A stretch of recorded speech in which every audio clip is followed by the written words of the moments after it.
It's interesting. I didn't even know until much later in my into my career that I was an entrepreneur. I didn't even know. And then I got diagnosed with adult ADD. And we were studying global warming in the early 80s. We called it the greenhouse effect. So I was aware of it back in the early 80s. I'm not sure if I knew at that point in time exactly what I wanted to do. I mean, I knew I wanted to do something international. I wanted to do international business, you know, and so that was kind of, but the Sony job was, you know, was an entry to the studio.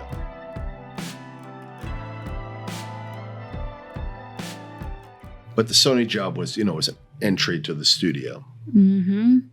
Mm-hmm. So then you got a promotion over there. Well, it wasn't really a promotion. I mean, it's a, you know, I went from, you know, doing legal to business affairs, which is more, I guess, rather than just drafting the document, you know, you're negotiating the terms. But that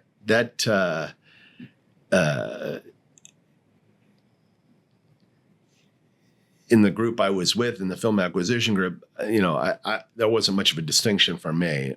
I guess it was a promotion of sorts. But at the time in 96 or 7, there was an opportunity where Sony was launching television channels internationally. And it was kind of what was going on in the 90s. All of the, you know, we had cable and satellite in the US for a bit, but around the world, they were launching cable and satellite services, and they needed more channels. And the studios, who had all this content, decided, well, we're going to go into the channels business and launch channels. And so Sony started, you know, wanted to launch channels around the world. And I took a job in that group, basically doing all of the programming deals and acquisition deals for all of Sony's channels internationally. And it was there that it was very entrepreneurial in the sense that, you know, we were just launching these things. So, you know, if you think about the Sony channel in Latin America, or there was a channel called AXN in Asia that we launched, which is also now in Latin America. We had about 2,000 hours of programming to launch these channels. And there was no group to do it. It was just me. And then I hired a couple of people to work with me. And, you know, I was traveling all around the world, Asia, Europe, Latin America, putting all of these, you know, these channels together. Closing deals and, you know, launching these channels and seeing them come off and to fruition. And yeah, it was a really fun time, exciting time. For those who we don't know and we don't have the knowledge and what is acquisition and everything, what's the process like? Some people back then, people were trying to reach out to you. Hey, we would like to have this show. So then what happens? But it was more the follow. I mean, a couple different ways. One is, okay, you're launching a channel. What type of programming does that channel need?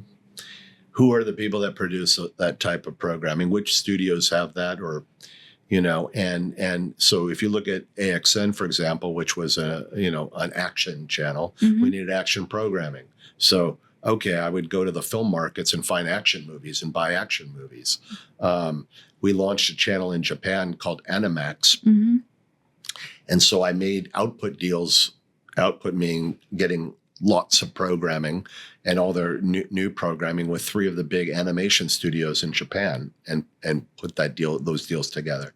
So it was really about looking what the brand of the channel is and what it is. And most of it at that time was not production and not commissioning new content. It was going around and acquiring content that Hollywood was doing, or sometimes international content, to put on these channels to build the brand. Okay. And tell us about Tigergate Entertainment back in 2008, if I'm not wrong. 2008. Well, you're skipping over many years, but that's okay. Well, Tigergate really was an extension of what we were doing in the 90s. So we were launching channels in the 90s. And when I went over to Lionsgate in 2007, I think.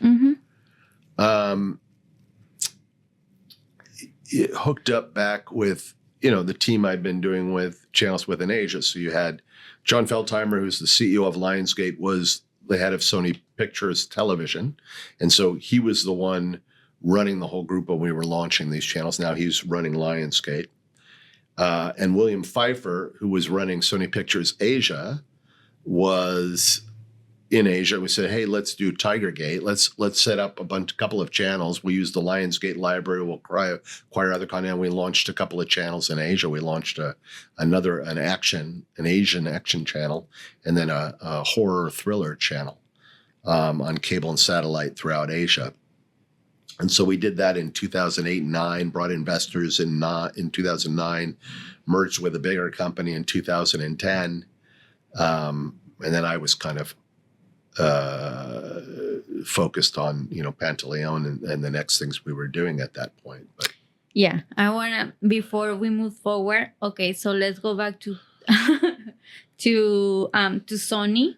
mm-hmm. So your last job over there was at the head of programming and acquisitions, right? Yeah. So then what happened? Did you end up? Well, what happened is that, again, launching these things was fun, right? And we would go out and I was running all this, but then you'd put management in place for that channel in that territory. And then it became more instead of launch and being at the far, it's really helping these other people with their business because they were now locally in charge of what was going on. And so I found it a little less interesting, but even more so, my contract was coming up at Sony and they offered me a new deal at Sony. Mm-hmm. But at the time that all that was happening, John Feldheimer left Sony. And so I decided to leave Sony at that time.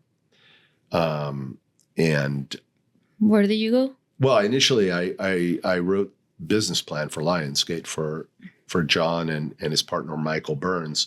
There were three of us that worked on the business plan and the strategy that they would basically turn into what was Lionsgate.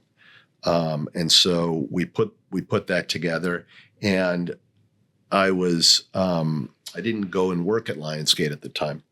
And it really probably, if you look at, well, if I had done this, or if it may have been a better career move for me if I had. John wasn't sure he was going to run it, or at least was saying that. He's still there 22 years later. And I had the internet. It was really the beginning of the internet. It was like 2000, end of 99, beginning of 2000. And I had an opportunity with some people that were in e-commerce and in digital media to work with a group in Silicon Valley to do internet strategy, broadband strategy. And so I took that opportunity, let Lionsgate go on its way, took this opportunity. And then, of course, in 2000, you had the internet crash. All these companies go down and recession start again. And so I found myself then out of doing that. Yeah. But again, that was, I was trying to start something new. At this point, I think I wouldn't say, I'm an entrepreneur, but I'm looking to create things. Maybe I did know at that point that really I was entrepreneurial. I remember, even being at business school, and I didn't take the course on entrepreneurship. I didn't even take the course. I didn't think that was so relevant for me. Mm-hmm. It's interesting. So did you were in some point when you were about to lose that business or the job, you were afraid to what is next, or you were excited, like, okay, I'm going to work hard in a plan? Well, it's interesting because it's not just that. I remember when that job ended, the digital media job. And I remember I had two little kids. Wow. And I just built my house. And I'm thinking to myself, I mean, again, I don't think I had any fear. Like I got a severance payment when the thing fell apart from the Silicon Valley firm. So I had a little bit of runway and I quickly got a job, but I remember thinking at one point, like, oh God, if I don't get this job, it's going to be a problem. Like, I don't know if I can keep the house, And so, but I got the job. But I mean, I know I interviewed really well for it. And company was based in London. I remember they're flying over to London to meet the venture capital firm and blah. And I flew over to London. And I was told that it's between me and one other person. And I'm like, oh my God, I'm like counting on this thing. Like, I better get this job, I feel all the pressure on the flight. Yeah, but at the same time,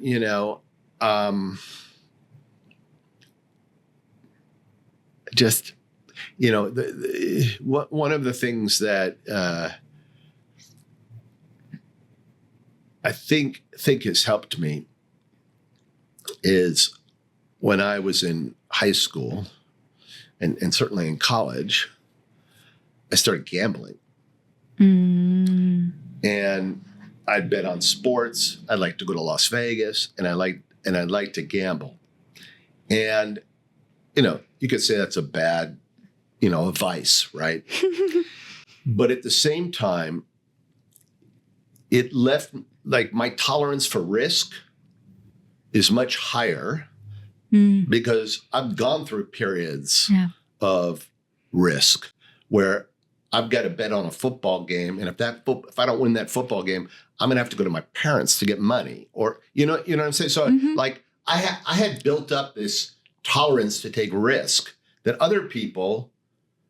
Oh, you have a wife and kids and a house. You're like, you better stay in that job that you hate, right? I had a tolerance for risk that I think benefited me. So. Anyway, that's a little bit of a side. So was I afraid? The other thing about being ADD is you're always looking for stimulation. So if I'm not stressed, but if I don't have something on the line, I don't feel. People used to say, like, when I would think about like a calm setting, it wouldn't be sitting in a meadow quietly with the brook running by. It's being on Fifth Avenue in Manhattan. That to me is actually more soothing than the other.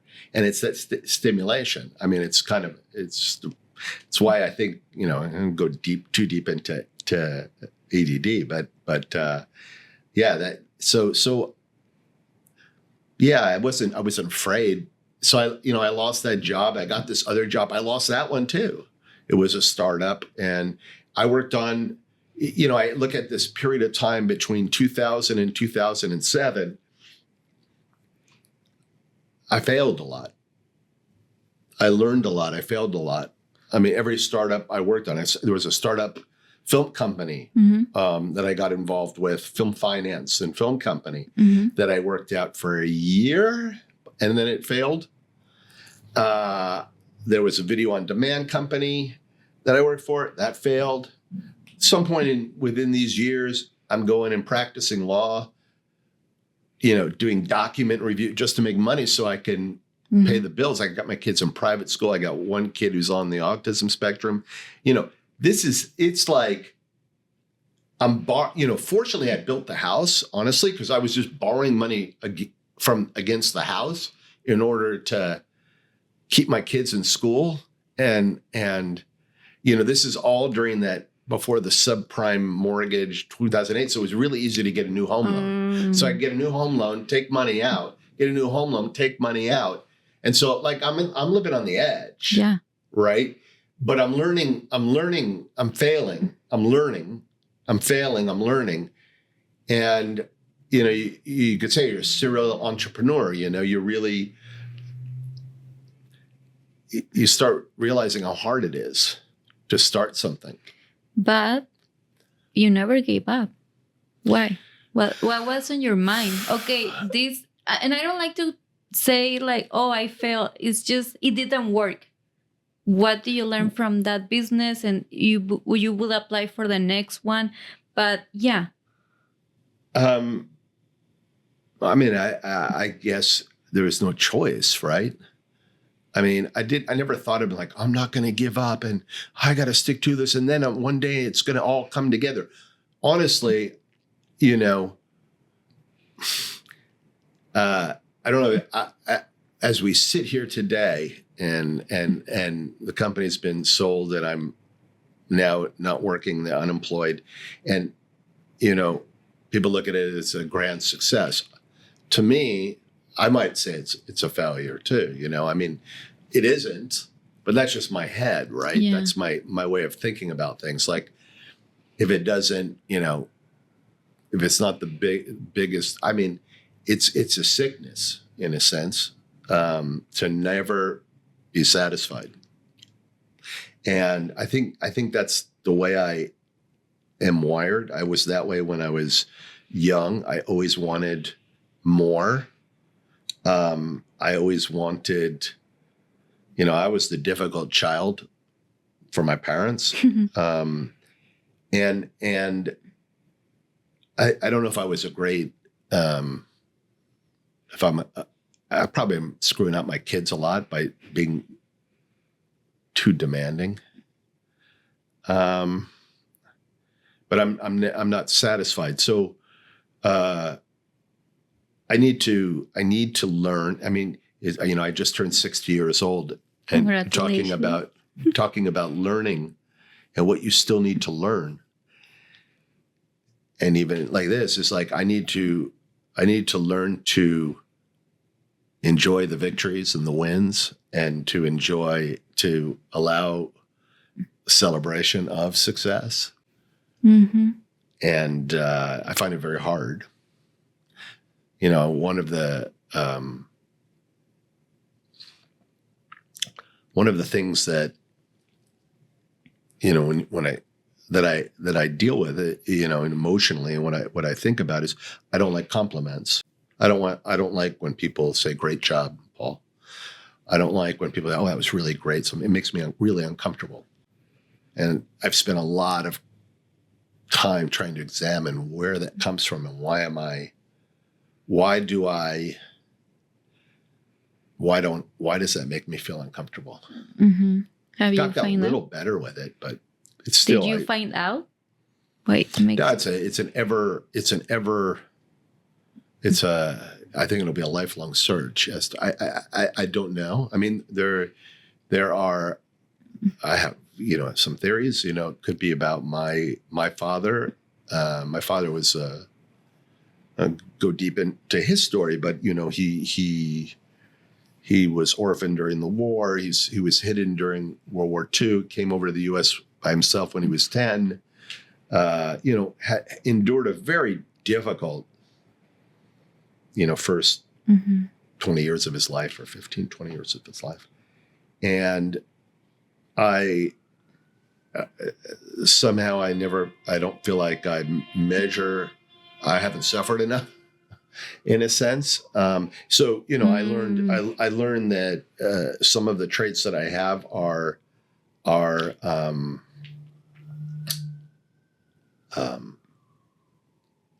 familiar for children of survivors, Holocaust survivors, and such. So that some of these things could be built into that, but I'm never really quite sure. I just know that it makes me comfortable when people compliment me. Yeah. And so on the flip side of that, I don't give compliments very much. And which I think is even probably a more serious issue. It's one thing not to be able to accept compliments. It's another thing to not be able to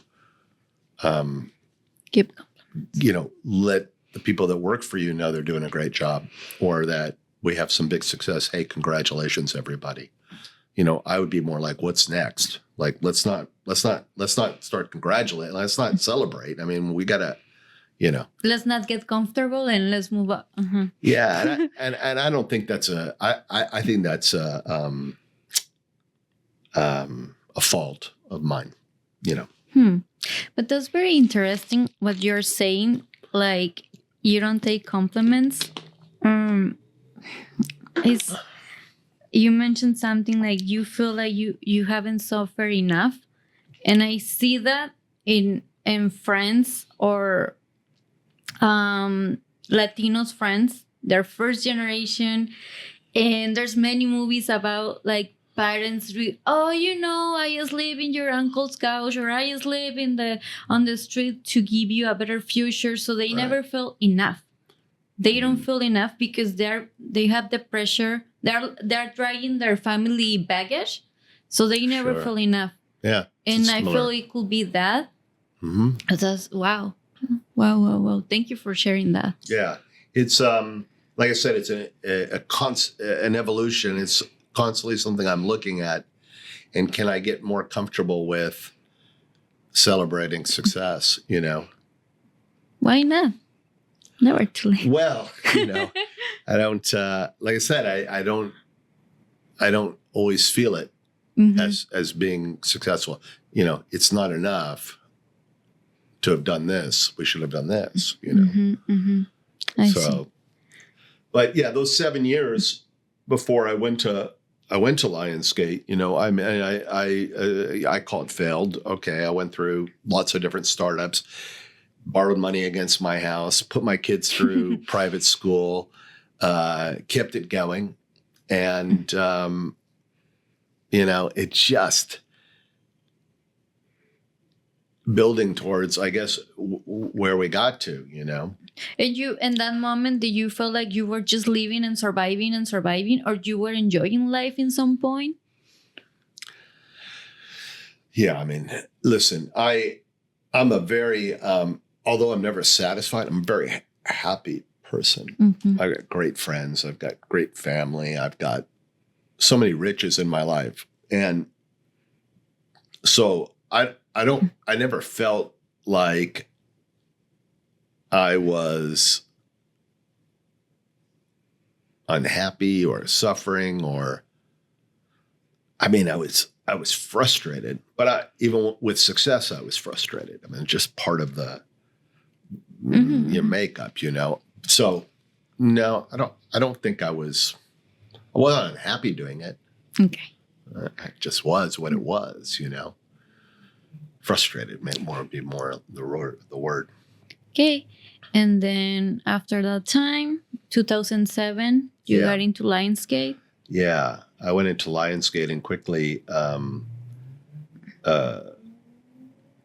you know, I went into Lionsgate with one idea. I would work in international for Lionsgate, and then they bought another company, and quickly I was marginalized. That's when I did Tigergate there, and I started working with Televisa, putting together co-productions, you know, a co-production deal with Televisa to do Spanish language movies. And then, you know, 2008, the financial crisis hit. And I like to say I was fired by Lionsgate. But I was let go by Lionsgate. You know, and, you know, it's one of those things where, you know, people laugh at me. You weren't fired. Well, okay, they stopped paying me. I never left my office. I had my office at Lionsgate and waiting to see what the next opportunity would be. And I had Tigergate going. And so like Lionsgate couldn't fund it anymore. So William and I are going to go around Asia and try to find money for that. And then, you know, with Televisa, you know, okay, came up with the idea of, okay, we were making these movies, didn't know how to release the movies. Let's set up a distribution company and put together a structure around a distribution company. Lionsgate didn't have any money, but Televisa had money. So I had to structure in a way that Lionsgate had no risk in the venture, you know? And so I was like, again, making lemonade out of the lemons I was dealt with. But again, at the time, it was just another in the series of failure is not the right thing, but of difficulty trying to build a career, where, it's like, okay, I finally get to Lionsgate, enjoying my job. Then they buy this other company. Then the market goes to crap. And it's just like, will I ever be successful? Was really what I was thinking, I understand the feeling. Yeah. Yeah. And but, you just keep going forward. Yeah. Yeah. And so I put these companies, kept Tigergate going, put Pantelion together, and that was the beginning. But even, Pantelion, for all its success in the area, there were many times where we weren't sure that was going to work. The first Latino Hollywood studio, 2010. 2010, wow. Yeah. But I mean, it wasn't till the end of 2013, that we really felt, oh, maybe we have a business here. I kind of have an idea. How did you get the idea? But yeah, can you share about that? And how did you pitch to the other companies? How did you pitch the idea to the other companies? Well, we had done a co-production deal and we were making movies. And we were trying to figure out what the best way to release those movies. And Lionsgate had released one or two movies that Jim McNamara made and we were involved in. And frankly, there was just no real easy way for a big company, like Lionsgate, to release small Spanish language movies.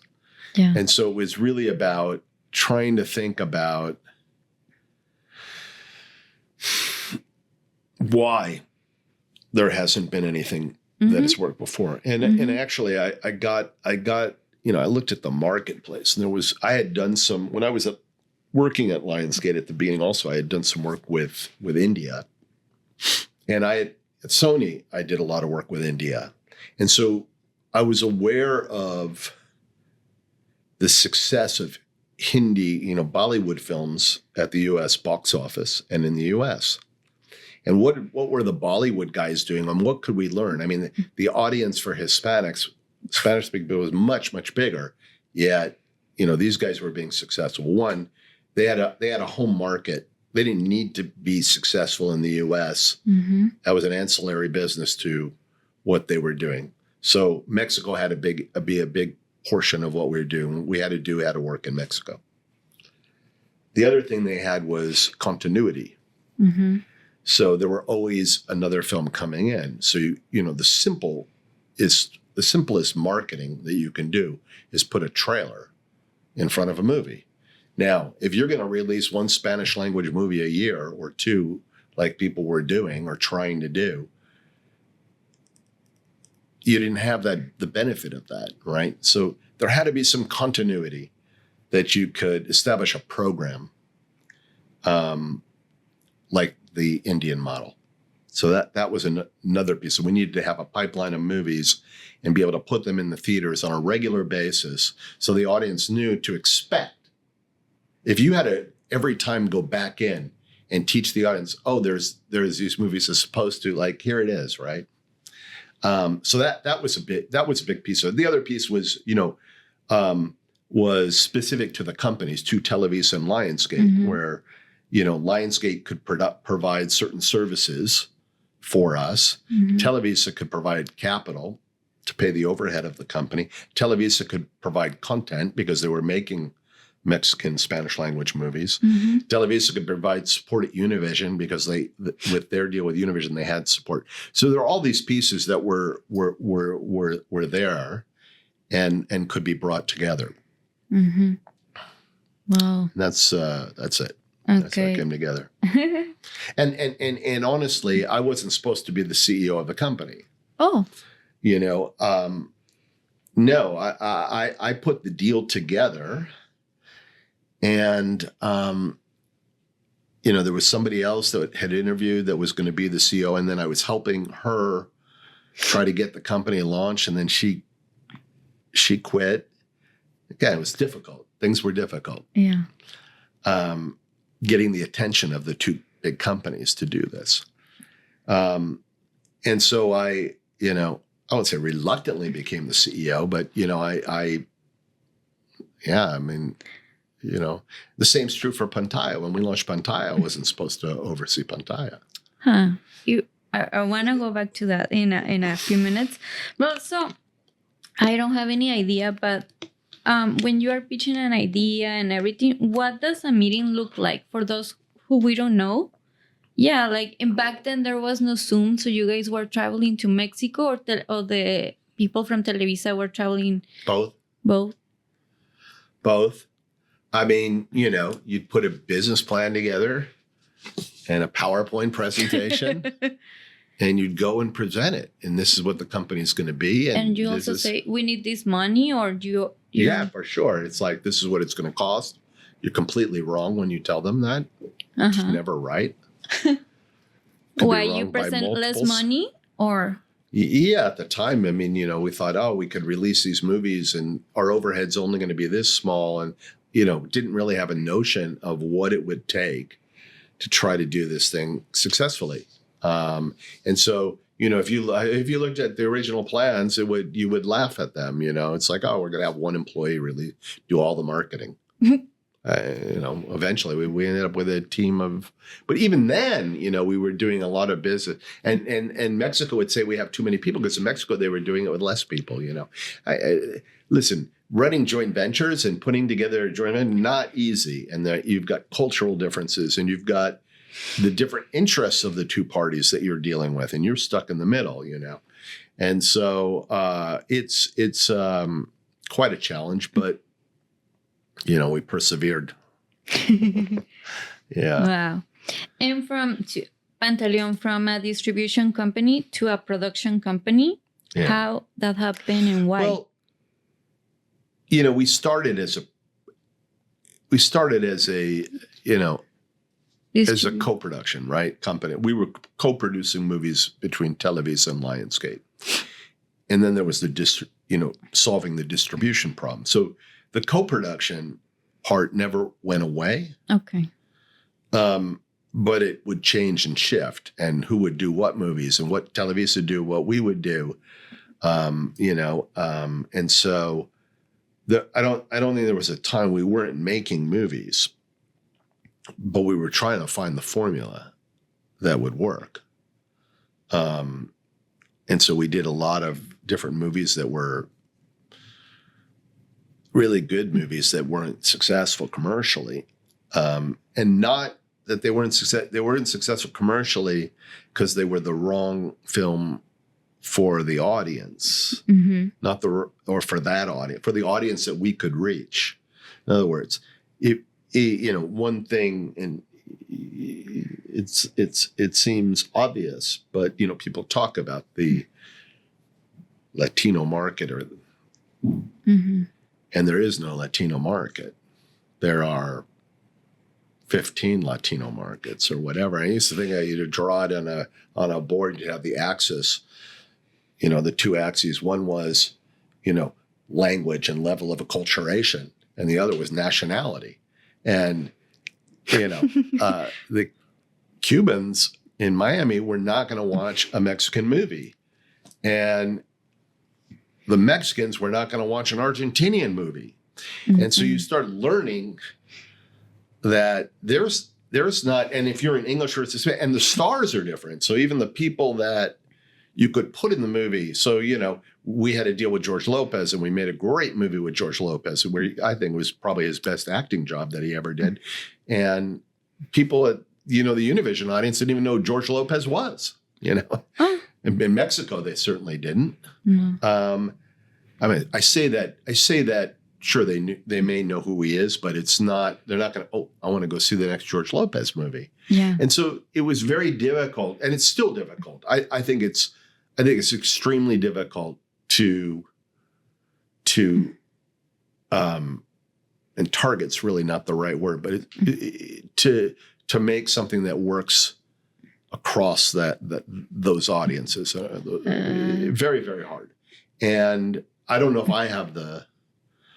I have any answers to it. I think there are certain things, universal themes, and I think music is a great, great Latin music everybody listens to.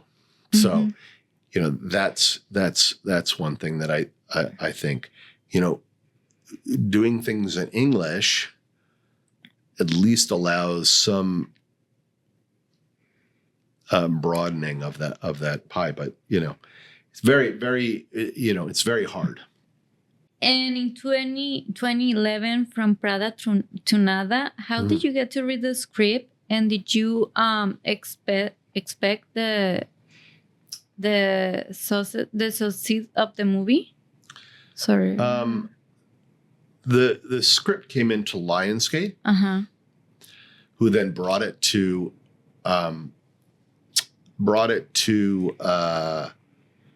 we hadn't even set up Pantelion at the time the film went into production, but brought it to the Televisa joint venture, the production venture. Say, Televisa, will you do this with us?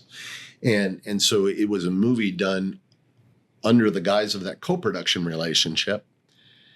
And the question was then, how do you release the movie? So when we set up Pantelion and we saw that movie and we tested the movie, we said, this is going to be the first movie that Pantelion's going to release. So when you talk about the success of the movie, the question is that was it a success? Commercially, it probably broke even.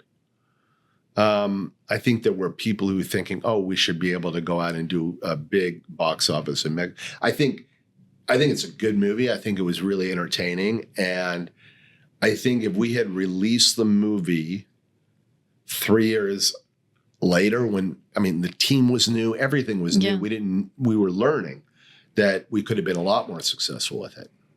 But I think it'll play on streaming and cable forever. It's a fun movie.